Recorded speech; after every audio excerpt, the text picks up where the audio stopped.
Welcome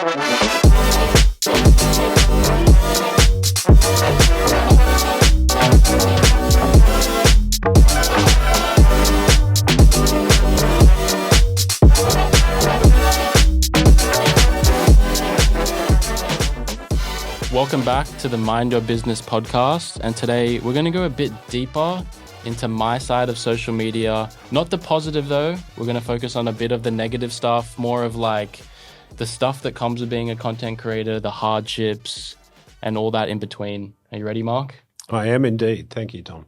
Well, let's start by just getting, what have you been up to the past month? Well, I went and saw my kids for Christmas in England, so that was good. And Awesome. Then we went and had a short time in Morocco, and then that was the end of my Christmas holidays. And then I did this sort of yak route trip, Dubai, Singapore, Taiwan, Palau, Port Moresby, Sydney, and back to New Zealand. All of that was work.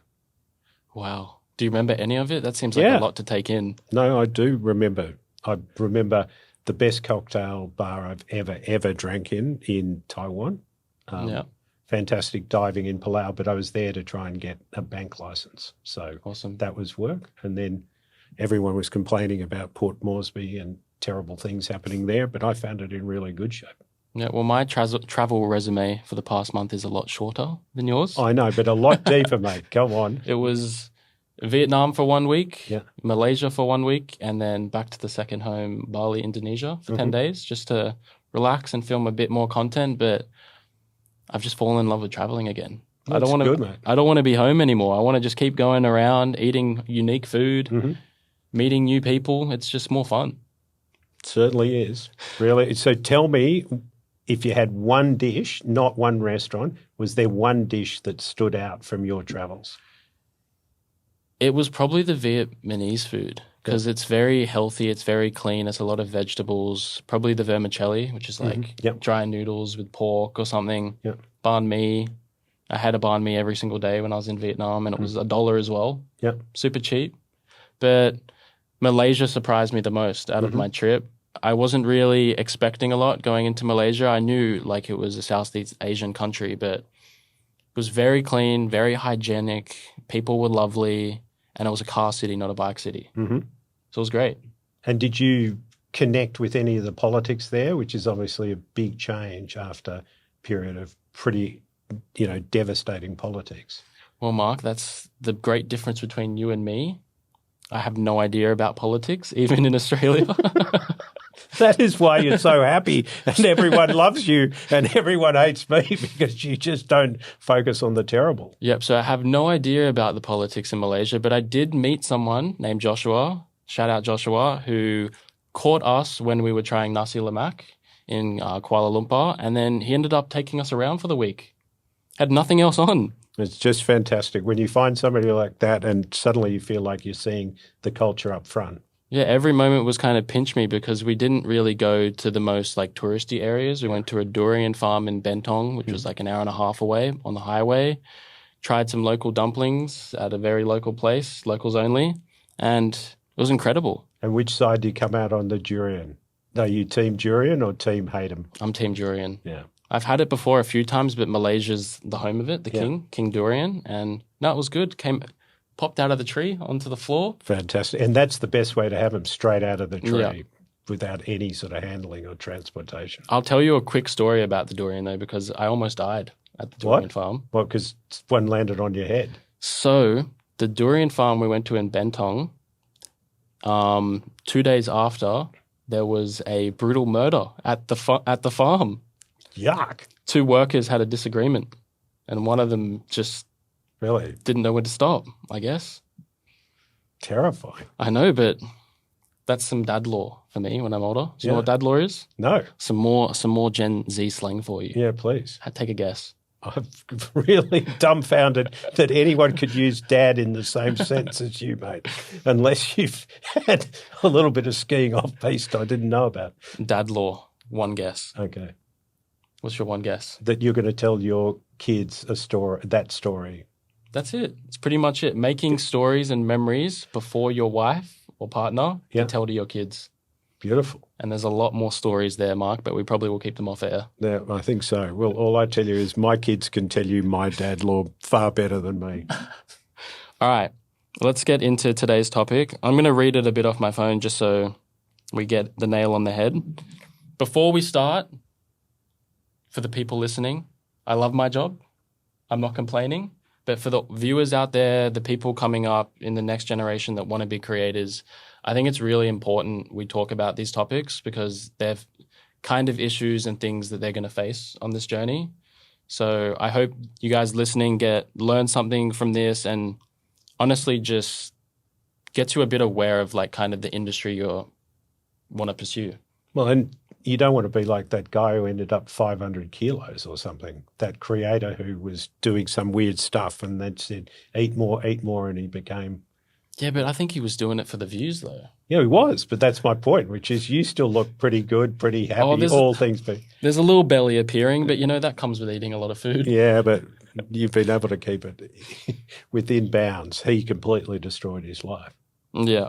So all the kids want to be creators. Is your sense that creation is an isolating job? Do you feel like you're separated from the rest of people doing what you do?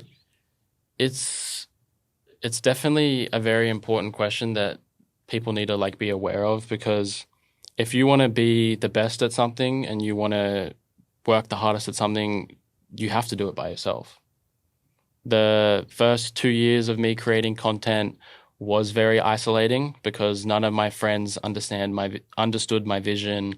My parents were a bit confused about what I was trying to do also. So it was just like I had to go out on my own and just create content, believe in myself, always have to believe in yourself. It's like you ask someone what their job is, and this is a bit off topic, but you ask someone what their job is and they're a bit like mundane to say it, but you ask someone what their hobby is and they'll jump off their seat. And that's what, for me, content creation was. Whenever when people ask, what's your hobby? It was like creating content. That's what I love. And I'm glad that I kind of had the epiphany early on that this is what I was going to do. And this is what I was going to put all my time and effort into. But loneliness is one of the biggest misconceptions of making content, from my perspective, at least. I find it very tiring. You have to believe in yourself so much. If you don't believe in yourself, it's probably the same with your businesses, Mark. If you don't believe in what you're doing, what's the point of doing it? But it seems to me you've got three elements of what makes it isolating. One is anybody who's trying to be the best takes a whole lot of time and effort. People just don't like people competing that hard. Yeah. And especially in your generation, that amount of focus is hard. So that's one. The second part is, do you think that were you to be a musician, right, and trying to do it, people would say, oh, well, I sort of get that, whereas it wasn't the case for you? And then the third part was actually what you were doing because you could see it before other people? Yeah, because I started my content journey when TikTok was in its early days and people didn't look at it like, oh, what are you doing? It was like a kind of a cringy thing to do, film yourself and post it online. But fast forward 3 or 4 years now, every person wants to be a content creator. And it's changed because it's become so acceptable in society now. Mm-hmm. People would rather hear their news Gen Z would rather hear their news from TikTok than actual news. Mm-hmm. But yeah, it's definitely one thing that if you want to be a creator, to be very self-aware of is it is going to be lonely. It's going to be hard. You have to have a lot of patience. Just because your video gets 100 views, 200 views at the start, that's a good sign, not a bad sign. It's just about continuing to create, being patient, and just supporting yourself pretty much. You have to do it all yourself. And when do you reckon were your darkest days? Honestly, at the start, it was so much fun because there was no pressure or energy or views to maintain or brand work to bring in. It was more just a passion project for fun. I would say the dark days was during COVID when I moved out of home. I was living in Melbourne with a few creator friends, like just for myself. And that was really struggling. Making content only within the four walls of your house, not being able to collaborate with other creators, not being able to collaborate with the general public, that was really hard for me. And I struggled a lot. I put on a lot of weight. I had a lot of self-doubt about myself during that time. But that made me look at content a different way, more creatively. Okay, I'm inside my house. What can I do? How can I make a piece of content today? What am I going to string together? You know what I mean? And I really think that from that negative came out the positive of me being able to creatively think a lot harder. Right. So, because that was the question I was going to ask, which is, from that time, did you feel like you got a diamond from the coal, the pressure on you and stuff like that? Oh, definitely. Like, the money wasn't really coming through at that time. It was really hard. I was eating on $50 per week. Tuna and pasta was my go-to with a little bit of olive oil. Yeah. It was a good dish. But I was drinking copious amounts of Ribena. Ribena and tuna pasta. I can get the tuna pasta, but the Ribena. I just adopted this like serious obsession for Ribena. Right. I wasn't drinking water and my friends were concerned, and my face was getting really puffy from too much sugar. Yeah. But I don't know. They're like, you could at least just try the less sugar one. And I'm like, no. This is it. I need the full strength. Full strength to keep you going. So you keep on talking about the isolating nature of what you're doing, and yet everybody spends all their time talking about how creators are collaborative. Yeah. Tell me about that. Why is it that you can't find a sort of social network of creators? Because looked at from my point of view, it makes absolutely no sense that there haven't been coalitions of people forming together to give themselves a critical mass. It's certainly what you do if you were, entrepreneurs together. Yeah.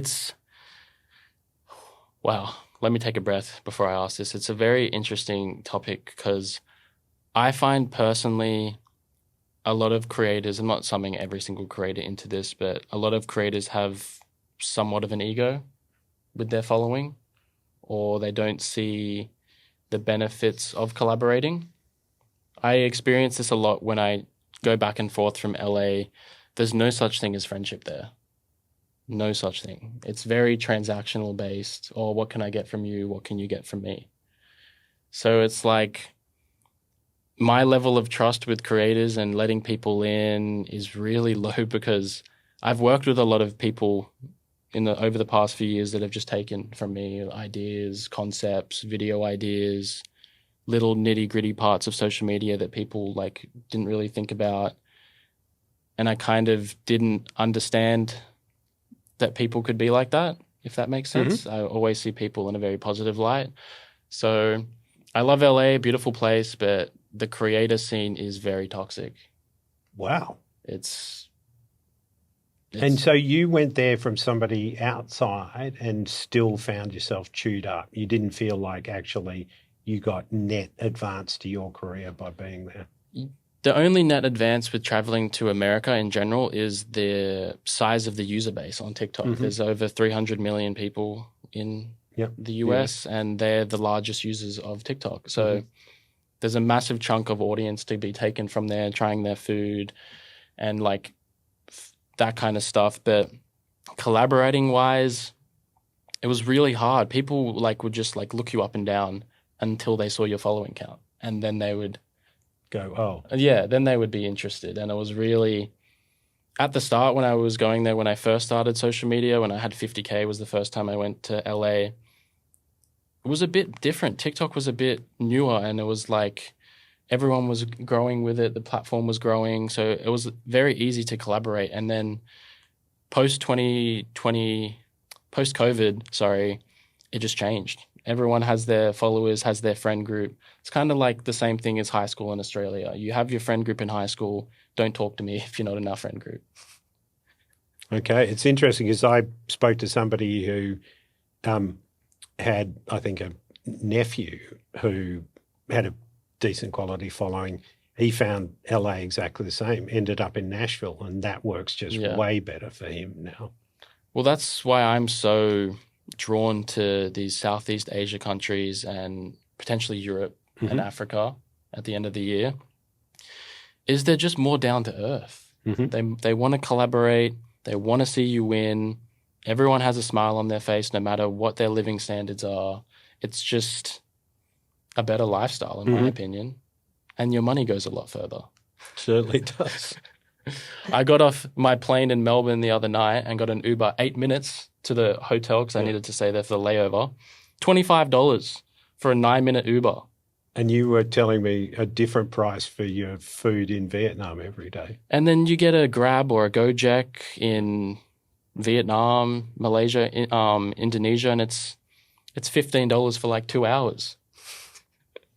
It's certainly better. The math does not math. No, certainly.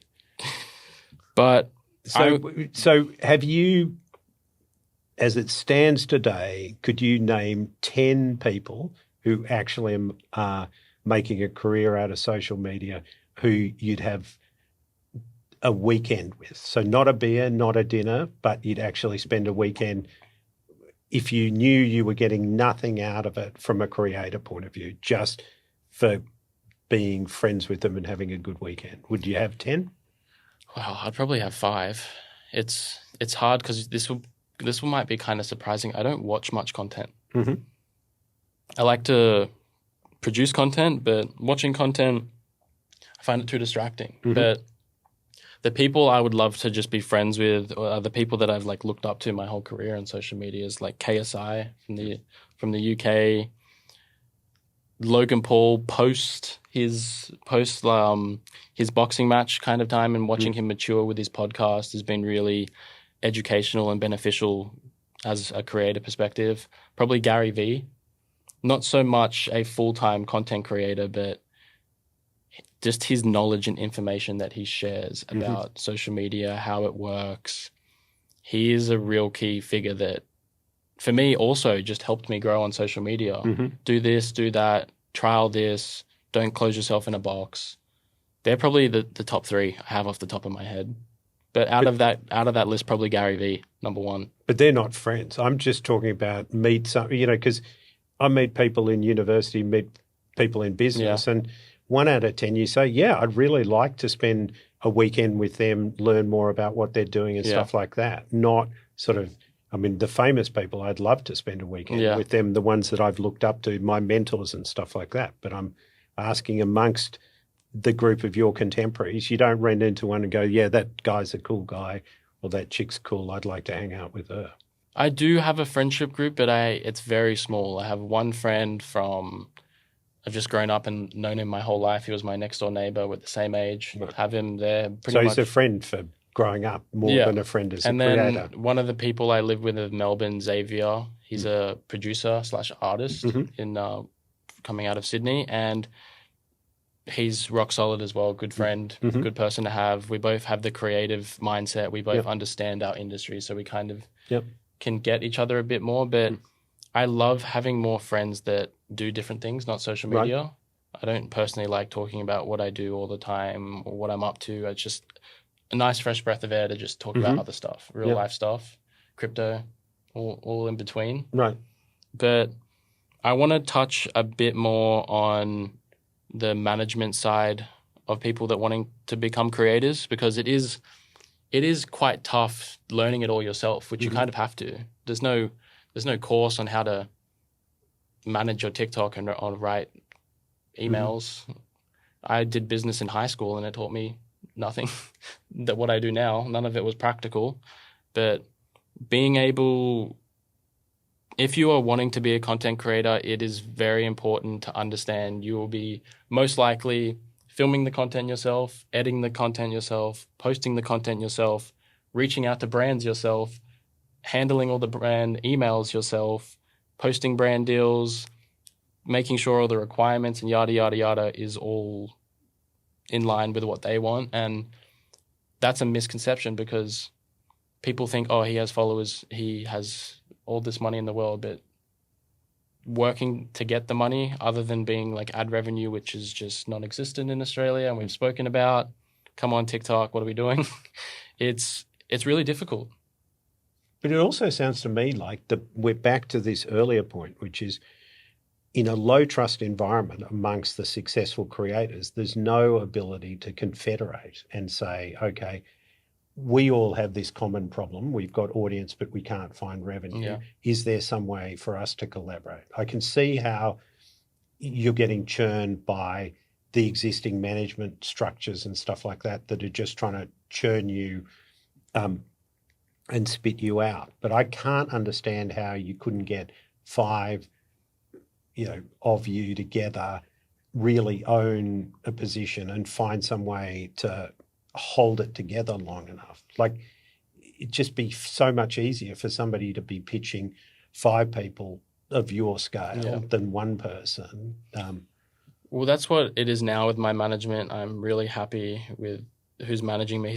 He was a friend first, and I was trialing him. I was testing him because I've been kind of jaded by a lot of managements in the past. I'm not going to name drop, but you learn about the ins and outs of how managements work, the hidden agency fees, the percentage they take on top of what you're meant to get. So they end up making more than you. Not all managements, but some of them do it. But now I'm with a management, Riley Talent, and there's just 5 of us, very similar size, and it's a lot easier to push, like for more conversion. And a lot of managements in Australia will, or worldwide as well, will want a huge roster of talent. They'll sign 20 to 50 like creators. How are they meant to manage all them like equally, like outreach? It's just, it becomes whoever's the best at the top just gets all the deals, and the other ones are just waiting. So I think it's really good if you're a creator and you've already built a following and you're looking for management, is to find more of a boutique, like smaller kind of management, because they'll look after you more. You're more like important to them. And are the 5 people at Riley Talent the same size as you? Yeah. So the top creator is at 11.1 million. I'm at 9.9 still, just ticking on that 10 million, just almost there. And then it trickles down to like 4.6 million, and then like 3 million, I think, is the last one. So we're all in the millions. It's all a bit more exponential growth than other creators. And it's good because we all are very much in the similar niche of kind of like Vox Pop street interview style with the public, which is kind of beneficial. So the brands and stuff, when they see like, okay, they're all very much aligned, we can all just do something similar and switch it around. But Mark, because of the food videos, I'm exploding with work in Australia. I've never had so much attention. It's very different. We're going to have to probably review a sandwich together, I think. Good. I'm looking forward to it. I was thinking about, we're going to go and do street food somewhere. I've got a restaurant for us in Jakarta for sure. Okay. Yeah. And then Lusaka. Have you been to Surabaya? Yep. I really want to go there. I think it's the home of the Indonesian food. All right. I've run out of stuff in Bali. I've done as much as I can, because they have their own traditional dishes from the Balinese people, and then they have a few local dishes which are always just popular everywhere. But how much of it is you want to find the restaurants, and how much do you want to find, things like durian, weird Asian food?